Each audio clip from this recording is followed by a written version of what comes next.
হলদিয়া সমবায় ভোট 12টি পদে বিনা প্রতিদ্বন্দ্বিতায় বাম প্রার্থী জয়ী। একরকম বিনা প্রতিদ্বন্দ্বিতায়, তার কারণ এখানে তৃণমূল আর বিজেপি প্রার্থী দিতে পারেনি 12টি আসনে। আমার সঙ্গে সুজিত রয়েছে ফোনে, বলতে পারবেন সুজিত, বিনা প্রতিদ্বন্দ্বিতায় এই জয়, কোনো রকম কোনো প্রতিদ্বন্দ্বিতা নেই, কোনো বিরোধী পক্ষ নেই, বামেরা কি বলছে?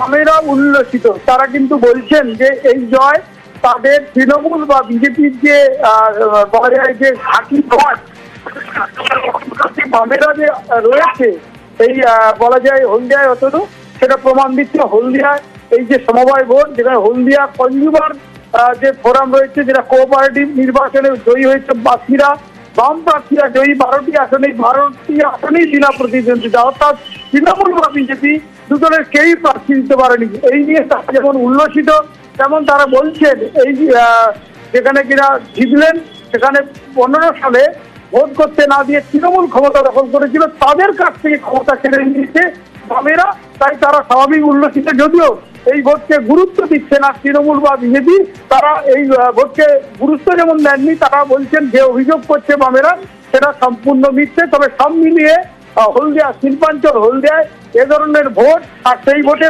বিনা প্রতিদ্বন্দ্বিতায় নন্দীগ্রামের জেলা পূর্ব মেদিনীপুরের বিনা প্রতিদ্বন্দ্বিতায় হলদিয়ায় জয় পেল 12টি আসনে, একেবারে আনকনটেস্ট অবস্থায় এই জয়, বামেরা রীতিমতো উল্লসিত। আচ্ছা, একের পর এক।